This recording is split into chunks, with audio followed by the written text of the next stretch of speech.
이번 고난 주간에는 이번 달 말씀 일기 본문 가운데 한 부분이자 구약 가운데 복음의 핵심이 농축되어 있는 이사야 성경 53장을 살펴보려고 합니다. 우리가 읽은 그 12절 그 위에 주제가 고난받는 종이라고 되어 있습니다. 고난받는 종에 대한 기록입니다. 이사야 성경에는 고난받는 종의 노래가 4개가 있습니다. 42장, 49장, 그리고 50장, 그리고 오늘 마지막 53장입니다.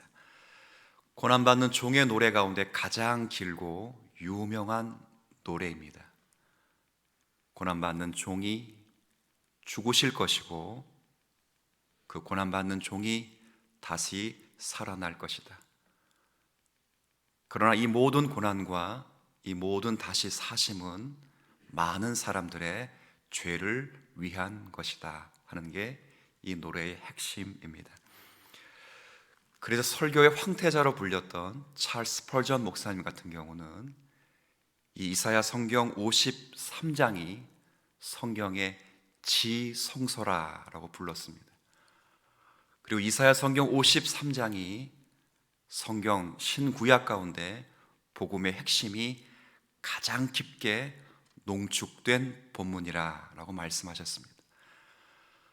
뿐만 아니라 종교개혁자 마틴 루터 같은 분은 기독교인이라면 오늘 우리가 읽은 이 부분부터 이사야 성경 53장 전체를 암송할 줄 알아야 한다라고 말씀을 했습니다. 과연 여기에 어떤 복음의 내용이 담겨져 있길래 우리의 신앙의 선배들이 이렇게 강조한 것일까요? 여기에는 어떤 복음의 핵심이 있기에 종의 노래를 마무리하는 종의 노래이자 하나님께서 우리를 향하신 거룩한 뜻이 담겨 있는 것입니다. 그래서 오늘부터 한 주간 동안 이 52장 13절부터 53장을 살펴볼 겁니다. 여러분에게 어제 첫날부터 마지막 날까지 본문과 제목을 다 보내드렸습니다. 이제 매일 오실 때 오늘은 이번 방식은 주회 방식으로 할 테니까 성경책과 그리고 가급적이면 연필을 가져오셔서 한번 낯선 부분이지만 여러분들이 이 본문을 이해할 수 있는 그런 한 주가 되었으면 좋겠습니다. 자, 그런데 왜 53장을 설교한다 그랬는데 52장 13절부터 설교를 하시는가라는 의구심이 들 수 있습니다. 사실 성경에 장절 구분이 생기게 되었는데요, 특별히 장 구분과 관계돼서는 13세기에 생긴 것입니다. 13세기에 영국의 한 주교 스탠트 랭턴이라고 하시는 한 분이 장을 구별해 놨습니다. 그 장을 구별한 것이 나중에 인쇄술이 발달한 후에 인쇄가 되고 보급화되었기 때문에 그냥 그대로 쓴 것입니다. 그대로. 아주 틀린 것도 아니기 때문에 그냥 그대로 썼습니다. 그러나 신구약 성경 가운데 장절 구분이 가장 잘못된 부분을 꼽으라면 모든 목회자들, 모든 건전한 신학자들이 꼽는 바로 본문이 바로 여기입니다. 왜냐하면 52장 13절부터 15절까지는 53장을 이해하는 가장 중요한 서론입니다. 서론. 그리고 서론이자 복음의 핵심입니다. 여러분이 시편 150편이 있습니다. 시편 150편 되는 그 분량의 가장 중요한 장, 가장 큰 서론은 기억나세요? 몇 장이라 그랬지요? 1장입니다. 1편입니다. 1편. 복 있는 사람은 악인의 꾀를 따르지 않고 오만한 자의 쭉 하다가 복 있는 사람은 결국 여호와 율법을 주야로 묵상한. 시편이 여호와의 율법을 노래하는 것이구나. 그것이 탄원으로 노래하든 그것이 찬송으로 노래하든 말씀 자체를 노래하든 그렇구나. 시편 자체가 여호와 율법을 노래하는 것이로구나. 이게 딱 서론의 중요한 것입니다. 그리고 하나님 말씀밖에 없다는 것이 시편의 핵심입니다. 그게 시편 119편에 아주 적나라하게 드러납니다. 히브리어 단어를 가지고 정확한 문법을 가지고 딱 포인트로 제시해 두고 있습니다. 똑같습니다. 이사야 53장을 우리가 이해하려면 오늘 읽었던 13절부터 15절까지 말씀을 전체적으로 잘 이해해야 합니다. 이제 본격적으로 보겠습니다. 13절을 이렇게 시작합니다. 보라, 보라. 첫 단어가 보라입니다. 이사야 선지자가 주의를 집중하기 위해서 자주 표현한 단어가 보라입니다. 혹시 성경을 꼬박꼬박 매일 한 장씩 읽어보시면 이 표현이 제법 많이 등장했었다라는 것을 감지하실 수 있습니다. 이사야 성경에만 70번이나 등장했죠. 70번. 그러니까 이사야 성경이 66장으로 되어 있는데 거의 매 장에 한 번씩 보라, 보라. 집중을 요구하는 것입니다. 설교자가 주목! 보세요! 라고 말하는 것은 이사야의 다급함과 계시의 중요성과 그리고 그 엄밀성을 이야기할 때 보라라는 표현을 씁니다. 그렇게 보라라는 표현을 쓰고 이제 드디어 곧바로 이사야 선지자는 하나님의 말씀을 적고 있습니다. 어떤 말씀이 적혀 있습니까? 내 종이 형통하리니 받들어 높이 들려서 지극히 존귀하게 되리라. 이사야 선지자가 보라라고 주목해 놓고 곧바로 하나님의 말씀, 이건 내 종이라고 말할 때 이거 이사야 종이 아닙니다. 하나님 말씀입니다. 보라 놓고 곧바로 자기 이야기를 하지 않습니다. 주목해 놓고 상황 설명을 하지 않습니다. 제가 설교하기 전에 잠깐 서론을 말씀드렸지만 그런 이야기를 하지 않습니다. 보라 놓고 바로 곧바로 하나님 말씀을 적어 놓았습니다. 말씀. 그게 뭐라고요? 하나님께서 하신 말씀이 내 종이 형통할 것이다. 그래서 그가 받들어 높이 들려서 지극히 존귀하게 될 것이다 라고 말합니다. 자, 오늘 전체적인 53장의 제목이 뭐라고 되어 있죠? 고난 받는 종, 종의 노래입니다. 근데 고난 받는 종입니다. 그러나 첫 번에 보라 놓고 고난 받는 종이 아니라 그 첫 단어가 내 종이 어떻게 된다고요? 형통하게 되리라. 이게 서론입니다. 고난받는 종에 대한 노래가 맞습니다. 53장은 전부 고난받는 종에 관한 노래입니다. 그러나 그 첫 단어가 형통하리니, 형통. 우리 성경에는 형통하리라라고 되어 있지만 원래 이 히브리어 단어를 직역하면 여러분 성경에도 각주라는 것이 있습니다. 각주. 여기에 보면 형통하리라라고 앞에 1하고 괄호쳤죠. 아마 다 대부분 성경이 그렇게 되어 있을 것입니다. 그렇게 안 된 성경은 가급적이면 바꾸시면 됩니다. 나중에 밑으로 내려오면 형통하리라라는 단어가 직역을 하면 뭐라고 표현되어 있습니까? 지혜롭게 행할 것이다. 형통하리라 하는 것은 지혜롭게 행한다 그 말입니다. 지혜롭게 행한다. 그러니까 형통한다는 말은 하나님의 뜻을 지혜롭게 내 종이 이룰 것이다 그런 의미예요. 하나님께서 세우신 내 종, 하나님이 말씀하신 내 노예, 하나님이 보내실 내 종, 그 종이 정말 지혜롭게 행하여 내 뜻을 다 이루실 것이다 그렇게 말씀하는 거예요. 그래서 이사야가 보라 보라 보라 강력하게 외칠 수 있는 것입니다. 그 결과가 유사한 동사들이 13절에 3번 반복되었는데요. 받들어, 높이 들려서, 그리고 지극히 존귀하게 되리라. 하나님께서 세우신 종이 정말 지혜롭게 행해서 반드시 하나님의 뜻을 성취하게 될 것이다. 이건 실패할 수 없다. 받들어, 높이 들어서, 그리고 지극히 존귀하게 될 것이다. 강력하게 외치는 거죠. 사실이 확실하면 목소리에 힘이 있는 것입니다. 진짜야? 글쎄요. 진짜야? 진짜야. 보라! 내 종이 형통하리니. 그가 하나님의 뜻을, 모든 것을 다 이루시니 하나님이 그를 받들어 높이 들어서 존귀케 하실 것이다. 이게 복음이에요. 복음. 바울이 이 사실을 깨닫고 빌립보서 2장 9절과 10절에 이렇게 이 말씀을 표현해 두었습니다. 이러므로 하나님이 그를 지극히 높여 모든 이름 위에 뛰어난 이름을 주사 하늘에 있는 자들과 땅에 있는 자들과 땅 아래에 있는 자들로 모든 무릎을 예수의 이름에 꿇게 하시고 그를 지극히 높이사. 뛰어난 이름을 주실 뿐 아니라 모든 이름을 꿇게 하셨다. 여호와의 종이 오셔서 고난을 당하실 텐데 그 고난을 통해서 결국은 하나님의 뜻이 성취될 것이고 그 성취된 하나님의 뜻으로 인해 하나님은 그 종을 높이 들으셔서 모든 이름 위에 뛰어나게 하시고 이 세상 가운데 가장 많이 알고 있는 이름 안종성 우리 주님사랑교회 성도밖에 몰라요.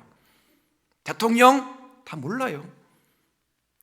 모든 사람이 위해서 가장 많이 알고 있는 이름, 가장 뛰어난 이름, 가장 존경스러운 이름, 누구나 경배할 수 있도록 그 성령께서 그 성도의 마음을 움직여 주시면 누구나 경배할 수 있는 이름, 그 이름으로 그를 종을 세우실 것이고 모든 물음을 그의 이름을 존귀케 여김 받도록 정해진 사람들은 그 앞에 무릎을 꿇게 만드실 그 종,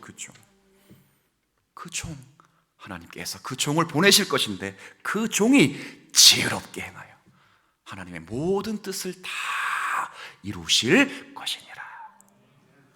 이 종이 누군지 아시겠습니까? 이 종이 누군지 아시겠습니까?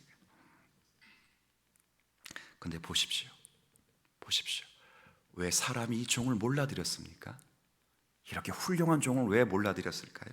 14절 볼까요? 전에는 그의 모양이 히브리어 단어는 얼굴입니다. 전에는 그의 얼굴이 타인보다 상하였고 그의 모습이 히브리어 단어는 몸입니다. 얼굴 몸이 사람들보다 상하였으므로 많은 사람이 그에 대하여 놀랐거니와 보는 사람들이 소스라치게 놀랐다는 거예요. 여호와의 종이 오셔서 모든 뜻을 다 이루실 것인데 왜 몰라보았는가? 왜 아무도 알아보지 않았는가? 너무 못생겼어요. 너무 초라한 거예요. 하나님의 뜻을 이루신다고 하시는 분이 얼굴이 다 상했어요. 피골이 상접해요. 몸에 십칠 흔적이 있고 몸이 전혀 하나님의 뜻을 이루실 만한 존귀함이 묻어있지 않아요. 어떻게 하나님의 뜻을 이루시는 분이 이루시는 사람이라면 종이라면 저럴 수 있을까? 아무도 거들떠보지 않았답니다. 아무도 주목하지 않았다. 그렇게 존귀한 하나님의 뜻을 이루실 분이라면 멋져야죠. 광채가 나야 되고 수많은 사람들이 따라와야죠. 힘이 있어야죠. 최소한 다윗의 왕보다 나아야 될 거 아니에요. 최소한 선지자보다 더 멋져야 될 거 아니에요. 우리식으로 말하면 징기스칸보다 더 멋져야 되고 나폴레옹보다 훨씬 힘이 있어야 될 거 아니에요. 최소한 이순신 장군보다 더 나아야 될 거 아니에요. 그런 얼굴이 다 상했어요. 상했다. 그 몸은 볼품이 없어요. 볼품이.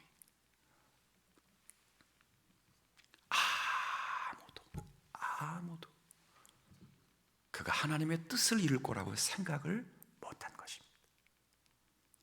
그 마지막에 15절에는 왜 그의 얼굴이 상했고 왜 몸이 상해야만 되는지를 설명해 주고 있습니다. 15절 말씀 한번 보겠습니다. 15절 그가 나라들을 놀라게 할 것이며 전 이 번역이 마음에 안 듭니다.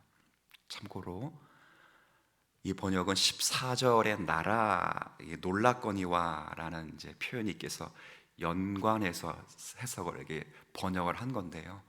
근데 이 부분은 직역하는 게 좋습니다. 직역. 히브리어를 직역하면 감사하게도 여러분이 각주로 되어 있습니다. 참 성경은 정직한 것 같아요. 성경을 번역하면서 이 부분의 원래 의미는 이런 의미다, 의역하지 않고 직역을 했단 말이에요. 근데 이건 직역이 맞습니다. 직역. 앞뒤 문맥을 특별히 앞의 문맥 때문에 의역을 한 것인데 이건 직역하는 게 맞습니다. 제가 100% 개인적인 사견입니다만 100% 제가 장담합니다. 뭐냐 할 때 여기 3번에 각조가 되어 있어요. 나라들을 놀래게 할 것이며 라는 뜻이 원래 의미는 뭐라고 되어 있습니까? 열방에 뿌려지게 될 것이다, 이런 뜻입니다. 전혀 다른 의미잖아요. 전혀 다른. 근데 원래 의미가 이겁니다. 열방에 뿌려지게 될 것이다. 하나님의 뜻을 이루러 오신 분이 왜 몸이 상해 있는가? 왜 얼굴이 상해 있는가? 그래서 모두가 다 주목하지 않았어요. 모두가 다 에이, 하나님의 뜻을 이룬 사람이 저래? 다 그랬다고요. 근데 그렇게 오실 수밖에 없는 이유가 열방에 자신이 뿌려진다는 말을 잘 아시죠? 신앙인들은 잘합니다. 스프링클, 영어로 스프링클러 번역된 단어인데요, 너무도 잘하는 거예요. 구약에 보면 제사장들이 죄를 정결케 하시기 위해서 짐승의 피를 뿌리지요. 많은 의식 가운데 정결 의식을 하기 위해서 피뿐 아니라 물을 또 뿌리죠. 뿌려지는 거예요. 뿌려지는 거예요. 왜 몸이 상하고 왜 얼굴이 상해져야 되는가? 그가 열방에 뿌려지기 위해서, 하나님의 택하심을 받고 핏뿌림을 얻기 위하여 부르심을 받은 하나님의 성도들, 베드로의 표현입니다. 베드로. 핏뿌림을 받기 위해서 그가 그렇게 몸이 상하고 얼굴이 상할 수밖에 없었다. 그러니 아무도 존귀하게 대우하지 않았다는 거예요. 그러나 이 서론의 결론은 이렇게 마무리됩니다. 왕들은부터 같이 읽죠. 시작. 왕들은 그로 말미암아 그들의 입을 봉하리니 이는 그들이 아직 그들에게 전파되지 아니한 것을 볼 것이요 아직 듣지 못한 것을 깨달을 것임이니라. 아멘. 무슨 이야기입니까? 예수 그리스도의 핏부림이 없기 위해서 택하심을 받은 많은 역사들이 있게 되는데, 이제 왕들은, 그 종의 사역 왕들이 이렇게 상하고 또 여호와의 종이 행한 일을 수행하고 나중에 지극히 높임을 받게 된 것을 보고 놀라게 될 것이다, 그 말이에요. 놀라서 입을 다물게 될 것이다. 그게 그 사람이 그 종이었단 말이냐, 그렇죠? 전부 놀라게 될 것이다, 그 말이에요. 이것은 자신들의 기대와 상식의 수준을 뒤집는 일이기 때문에 그들이 깨닫지 못하게 된 것이다, 이렇게 말하는 거예요. 그게 마지막 부분이에요. 아직 그들에게 전파되지 아니한 것을 볼 것이요 아직 듣지 못한 것을 깨달을 것임이니라. 이게 그들에게 놀랄 수밖에 없는 이유가 그들이 그것을 알 수 없기 때문에 그렇게 됐다는 거예요. 그리고 하나님께서 그를 지극히 높은 자리에 앉으셔서 모든 사람들이, 모든 열방들이 그의 존귀함을 찬양할 수 있도록, 그의 아름다움과 그의 구속의 은혜를 노래할 수 있도록 하나님이 그를 높이 들리시겠다 하는 겁니다. 자, 묻습니다. 이 종이 누구입니까? 이 고난받는 종이 여호와의 노예, 여호와의 종, 몸이 상하고 얼굴이 상해서 어느 누구도 과연 제가 하나님의 뜻을 이룰 수 있을까? 라고 해서 버린 사람. 그러나 그렇게 해서 모든 열방에 택한 백성들을 위하여 피를 뿌리시고 존귀케 되어서 모든 열방 위에 뛰어난 이름과 뛰어난 존귀함을 받고 찬양받으시는 그분이 누구십니까? 예수 그리스도인지를 우리가 믿으시기를 바랍니다. 그분이 그리스도이십니다. 그리스도.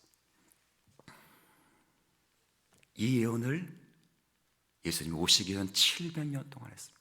전에 했습니다. 여러분이 나중에 유대인을 만날 기회가 있다면,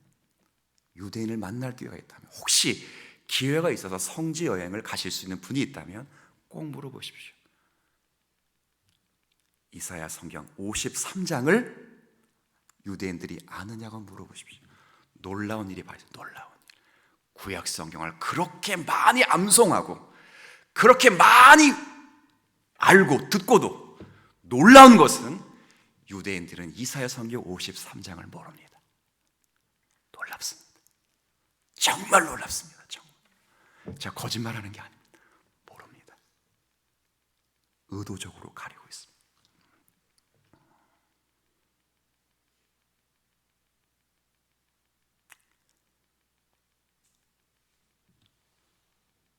하나님의 은혜입니다. 이사야 선지자가 수없이 예언한 여호와의 종, 의로운 왕이 오실 것이다. 유대인들은 수없이 여호와의 종, 의로운 왕을 기대했습니다. 사무엘서에서는 사울 왕을 주목했습니다. 그러나 그가 곧 의로운 왕이 아님을 깨달았습니다. 제사법을 어겼고요, 하나님 말씀을 업신여겼고 하나님보다 백성들을 더 무서워했습니다. 그리고 조금 지나서 다윗 왕을 주목하기 시작했습니다. 그러나 그도 사울 왕보다는 훨씬 정결했지만 그 또한 의로운 왕이 아니었습니다. 간음하고 살인하고 은폐했습니다. 손에 피를 많이 묻혔습니다. 집안이 풍비박산 났습니다. 그도 의로운 종이 아니었구나.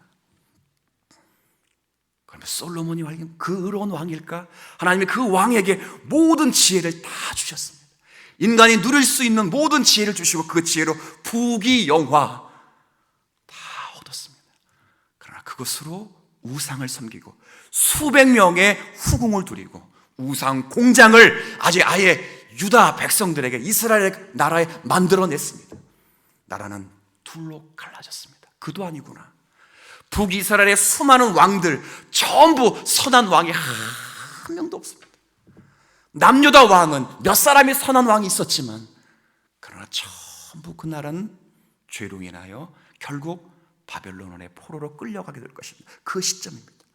북이스라엘은 이미 망했고 남유다는 곧 이 예언이 끝나면 약 80년이 지나면 남유다도 바벨론에 끌려갑니다. 그러나 하나님 지치셨다. 하나님 피곤하시다.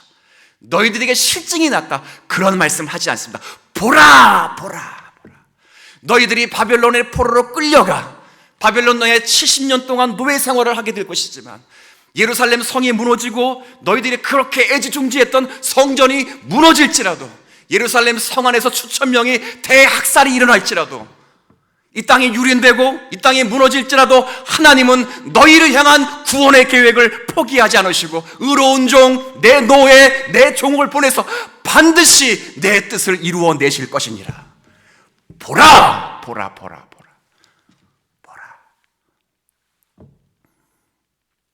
53장 1절을 읽습니다. 1절 읽고 마무리하겠습니다. 같이 읽습니다. 시작. 우리가 전한 것을 누가 믿었느냐? 여호와의 팔이 누구에게 나타났느냐? 여러분에게 나타났으면 유대인들도 모르는, 유대인들에게 감춰진 이 성경이 여러분에게 나타났으면 이분이 바로 그리스도시요, 이분이 바로 하나님의 아들이시요, 택한 백성들의 모든 죄를 위하여 십자가에 오신 주님이라고 믿어지면 여러분은 여호와의 능력, 여호와의 손, 여호와의 팔이 여러분 가운데 임하신 줄 믿으시길 바랍니다. 고난 뒤에 있는 영광을 바라보시고 지극히 높이 들리신 그리스도와 함께 영원토록 우리 모두가 왕노릇하며 하나님의 나라의 통치자가 될 것입니다. 기도하겠습니다. 하나님 아버지, 지극히 높임을 받기 위하여 지극히 낮은 자로 오신 여호와의 종에 대한 노래를 읽습니다. 이 종이 먼저는 누구인가를 알게 하심을 감사합니다. 감춰져 있습니다. 누구도 알아보지 못했습니다. 심지어는 주님이 부활하시기 전까지 그의 제자들조차도 잘 이해하지 못했습니다. 그러나 이제 우리가 이해하고 믿게 되고 우리가 그분을 주여 나의 하나님으로 부르게 할 수 있는 것 전부 주님의 은혜인 줄 믿습니다. 이 은혜의 자리에 이제 주님과 함께 고난의 길을 걷게 하시고, 우리는 우리의 죄 때문에 고난을 받는 것이지만 주님은 우리의 죄 때문에, 스스로의 죄가 아니라 우리 백성들의 죄를 대신하여 고난받으심을 알고 십자가의 뒤를 묵묵히 따라가는 저희 모두가 되게 하여 주옵소서.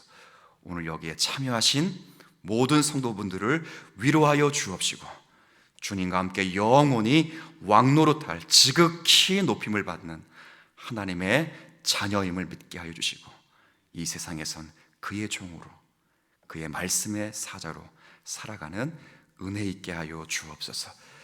이미도 시작된 고난주간의 특별 새벽 기도회를 저희들이 승리하게 하여 주옵소서. 잘 마무리하고 마무리된 후에 우리의 기도 생활, 우리의 예배 생활, 우리의 가정 생활이 변화되게 하여 주옵소서. 자녀들이 축복받게 하시고, 우리가 하나님을 더 알아가게 하시고, 교회가 더 성숙되게 하여 주옵소서. 기도함으로 나아갑니다. 저희들의 간절한 기도에 선한 열매를 더하여 주옵소서. 예수님의 이름으로 기도 올립니다. 아멘.